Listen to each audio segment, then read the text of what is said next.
ஈரானுக்கும் அமெரிக்காவுக்கும் 2வது கட்ட பேச்சுவார்த்தை அப்படிங்கிறது நடக்கிறதுக்கு வாய்ப்பு இருக்குன்னு சொல்லி நம்ம முன்னாடி வீடியோலே சொல்லியிருந்தோம். அதே போல் அந்த பேச்சுவார்த்தை நடக்கிறதுக்கான வாய்ப்புகள் இருக்கா அப்படிங்கிறது இந்த வீடியோவில் பார்த்துடலாம்.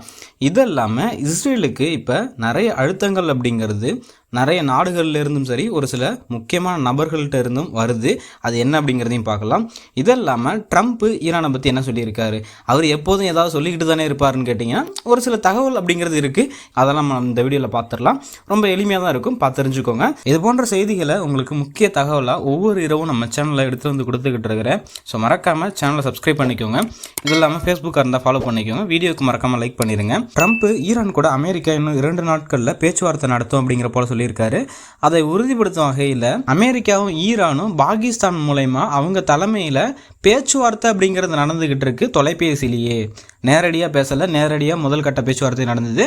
2வது கட்ட பேச்சுவார்த்தைக்கு தான் இப்போ அவங்க தொலைபேசி மூலமாக பேசிக்கிட்டு இருக்கோம் அப்படிங்கிற போல் ட்ரம்ப் சொல்லியிருக்காரு. இதெல்லாமல் இன்னொன்று என்ன சொல்லியிருக்காருன்னா, ட்ரம்ப் ஈரான் எங்ககிட்ட பேச நினைக்குது, அது என்ன டீல் அப்படிங்கிறத நாங்கள் தகவல் அப்படிங்கிறது உறுதியானதுக்கப்புறம் உங்களுக்கு சொல்கிறோம் அப்படிங்கிற போலையும் ட்ரம்ப் சொல்லியிருக்காரு. பாகிஸ்தானோட இராணுவ தளபதி அசீம் முனீர் ஈரானோட தெஹ்ரான் நகரத்தில் விமானத்து மூலயமா வந்து இறங்கியிருக்காரு அப்படிங்கிற தகவல் கிடச்சிருக்கு.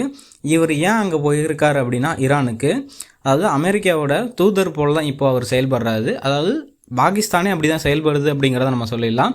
ஏன்னா ஒரு இராணுவ தளபதி பேச்சுவார்த்தைக்கு போவாரான்னு கேட்டால் பேச்சுவார்த்தைக்கு போவாங்க. அது யாருக்காக போகலனாலும் அமெரிக்கா என்ற நண்பனுக்காக கண்டிப்பாக பாகிஸ்தான் போவாங்க அப்படிங்கிறத நம்ம இந்த இடத்துல தெரிஞ்சுக்கலாம். அதே போல் ட்ரம்ப்போட துணைத் தலைவர் என்ன சொல்லியிருக்காருன்னா, போர் நிறுத்தம் அப்படிங்கிறது இப்போதைக்கு தொடருது, நாங்கள் எந்த விதமான தாக்குதல் அப்படிங்கிறதையும் நடத்தலை.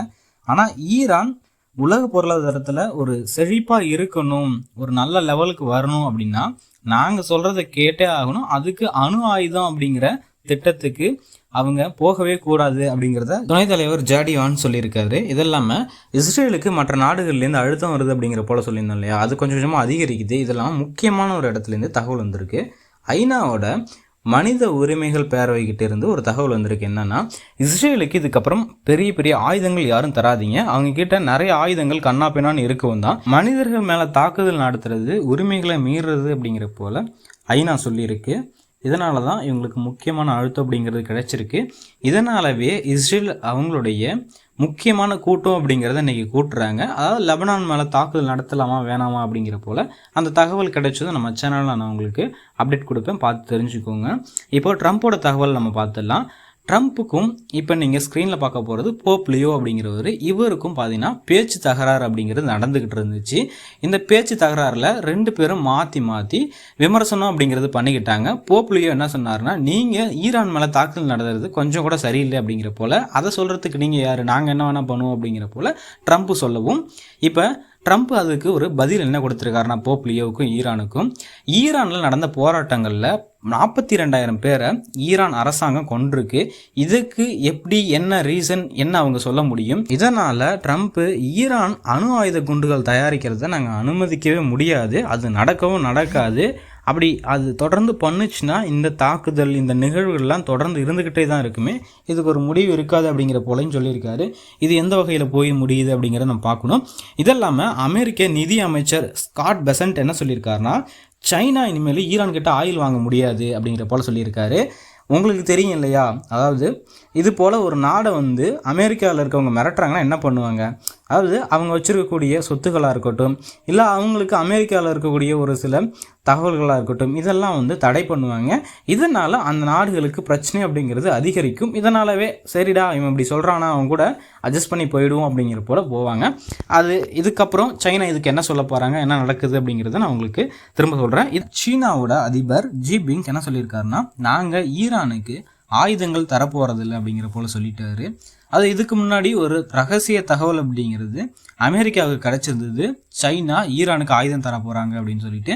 அதுக்கு அமெரிக்கா என்ன சொல்லியிருந்தாங்கன்னா, இது போலாம் நீங்கள் தரக்கூடாது, அப்படி தந்தீங்கன்னா அவங்க மேலே 50% வரி போடுவோம் அப்படிங்கிற போல் சொல்லியிருந்தாங்க. இப்போ அதை கொஞ்சம் சுமூகமாக முடிச்சுக்கிட்டு, ஓகே நமக்கு தேவையில்லாத பிரச்சனை எதுக்கு அப்படிங்கிற போல் பண்ணியிருக்காங்க. ஆனால் அவங்க மறைமுகமாக ஏதாவது பண்ணுவாங்களா அப்படிங்கிறதுலாம் அது அவங்களுக்கு தான் தெரியும். அது போல் எதுவும் தகவல் கிடைச்சதுனாலும் நம்ம வந்து நம்ம சேனலில் அப்டேட் பண்ணுவோம். இன்னொரு முக்கியமான தகவலும் அமெரிக்கா சொல்லியிருக்கு. என்னென்னா, சைனா மற்றும் ஒரு சில அரபு நாடுகளுடைய வங்கிகள் ஈரான் கூட எந்த ஒரு பரிவர்த்தனையும் பண்ணக்கூடாது, நீங்கள் பண்ணிகிட்டு இருக்கிறது தான் எங்களுக்கு தகவல் கிடைச்சிருக்கு, இது போல் தொடர்ந்து பண்ணிங்கன்னா ஆல்ரெடி தடை அப்படிங்கிறது போட்டிருக்காங்க. இப்போ 2வது கட்டமாக அவங்களுக்கு தடைகள் அப்படிங்கிறத நாங்கள் போடுவோம் அப்படிங்கிற போல சொல்லியிருக்காங்க. 2வது கட்டமாலாம் போட்டாங்கன்னா அது இன்னும் அவங்களுக்கு பிரச்சனையாகும். இதுலேருந்தும் அவங்க பாதுகாப்பாக இருக்கிறதுக்கு என்ன வழி பண்ணணுமோ அவங்க பண்ணுவாங்கன்னு நினைக்கிறேன். இப்போது ஈரான் கிட்டேருந்து ஒரு சில தகவல் கிடச்சிருக்கு. ஈரானோட இராணுவ பேச்சாளர் அப்படிங்கிறவர் இருக்கார்.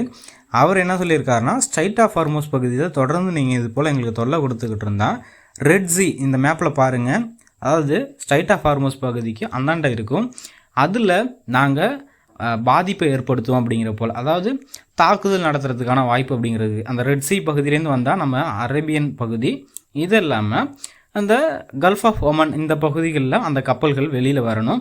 அப்போது அந்த சைடும் தாக்குதல் நடத்துவோம் அப்படிங்கிற போல தான் இதை நம்ம எடுத்துக்கணும். அதாவது ஈரான் சொல்லியிருக்காங்க. அதனால் எங்களுக்கு இந்த பிரச்சனை கொடுக்கக்கூடாது அப்படிங்கிற போல் ஈரான் சைட்லேருந்து வந்திருக்கு. என்ன பிரச்சனைனா, அதாவது ஈரானுடைய துறைமுகத்துக்கு போகக்கூடிய கப்பல்கள் அங்கேருந்து திரும்ப வரக்கூடிய கப்பல்களை பார்த்திங்கன்னா சோதனை செய்கிறாங்க அமெரிக்கா வெளியில். அதாவது ஸ்ட்ரைட் ஆஃப் ஹார்மோஸ் பகுதியில் எதுவும் பண்ண மாட்டாங்க, அதுலேருந்து தூரமாக இருந்து சோதனை பண்ணுறாங்க. அங்கே போகக்கூடிய கப்பல்களை, அதாவது ஈரானுக்கு போகக்கூடிய கப்பல்களை தடுக்கிறதா இருக்கட்டும், இல்லை அவங்களுக்கு ஏதாவது பிரச்சனை கொடுக்கறதா இருக்கட்டும், இது போல் பண்ணிக்கிட்டு இருக்காங்க. இந்த பிரச்சனை நீங்கள் பண்ணக்கூடாது அப்படிங்கிற போல் ஈரான் சொல்லியிருக்கு. இது போல் பண்ணிங்கன்னா நாங்கள் அந்த ரெட் சி பகுதியிலையும் எங்களுடைய தாக்குதல் இல்லைனா ஏதாவது பாதிப்பு ஏற்படுத்துவோம் அப்படிங்கிற போல சொல்லியிருக்காங்க.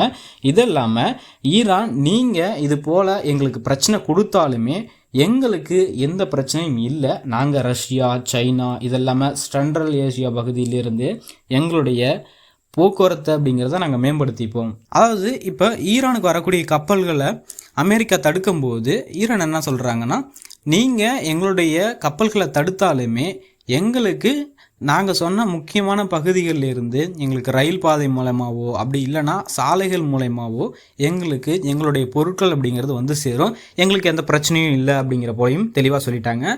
ஆனால் இப்போ கப்பல் மூலயமா வர்றது ரொம்ப பல்காகவும் கரெக்டாக அவங்களுக்கு தேவையான நேரங்களில் வந்துடும். இப்போ இந்த பாதைகள் மூலயமா வர்றது கொஞ்சம் சிரமமாக இருக்கும். இதனால் இவங்களுக்கு செலவுகள் அப்படிங்கிறதும் அதிகமாகலாம் அப்படிங்கிற போல் இது சொல்லப்படுது. இது எப்படி போகுது என்ன அப்படிங்கிறதுலாம் நம்ம வந்து உங்களுக்கு பின்னாடி அப்டேட் பண்ணலாம். ஈரானோட துறைமுகத்துக்கு செல்ல இருந்த சைனாவோட ஆயில் டேங்கர்களை அமெரிக்கா இன்றைக்கி தடுத்து நிறுத்திருக்கு. அதுவும் ஒரு கப்பல் அப்படிங்கிற போல் தகவல் கிடச்சிருக்கு. இதெல்லாமல் இவங்க ஸ்ட்ரைட் ஆஃப் ஹார்மோஸ் பகுதியில் நாங்கள் இது போல் தடைகளை ஏற்படுத்துவோம் அப்படிங்கிற போல் அமெரிக்கா சொல்லியிருந்தாங்க இல்லையா, உள்ளேயும் வெளியவும் கப்பல்களை சோதனை பண்ணுவோம்னு. ஆனால் இதை தாண்டி 20 கப்பல்கள் இதுவரைக்கும் அவங்க சொன்னதுலேருந்து அந்த பகுதியை கடந்து போய்கிட்டு வந்துக்கிட்டு இருக்கு அப்படிங்கிற போல் தகவல் கிடச்சிருக்கு. என்னதான் அவ்வளோ பெரிய கடல் பகுதியை அமெரிக்கா நாங்கள் சோதனை பண்ணுவோம்னு சொன்னாலும் இது போல் ஒரு சில கப்பல்கள் போய்கிட்டு வந்துக்கிட்டு தான் இருக்கும். அந்த ஒரு சில கப்பல்களும் மாற்று வழிகள் அப்படிங்கிறத ஏற்படுத்தியிருப்பாங்க. நம்மளுடைய வீடியோவில் நேற்று சொல்லியிருந்தது போல் அது என்ன அப்படிங்கிறத நேற்று வீடியோ பார்த்தீங்கன்னாவே உங்களுக்கு தெரிஞ்சிருக்கும். அவ்வளோதாங்க, இந்த வீடியோவில் உங்களுக்கு இன்றைக்கான தகவல் அப்படிங்கிறது முக்கியமாக நிறைய தகவல் அப்படிங்கிறத சொல்லியிருக்கோம். உங்களுக்கு புரிஞ்சிருக்கும்னு நினைக்கிறேன். நீங்கள் உங்கள் ஃப்ரெண்ட்ஸுக்கும் ஷேர் பண்ணி விடுங்க, அவங்களும் நிறைய தகவல் அப்படிங்கிறத தெரிஞ்சுப்பாங்க.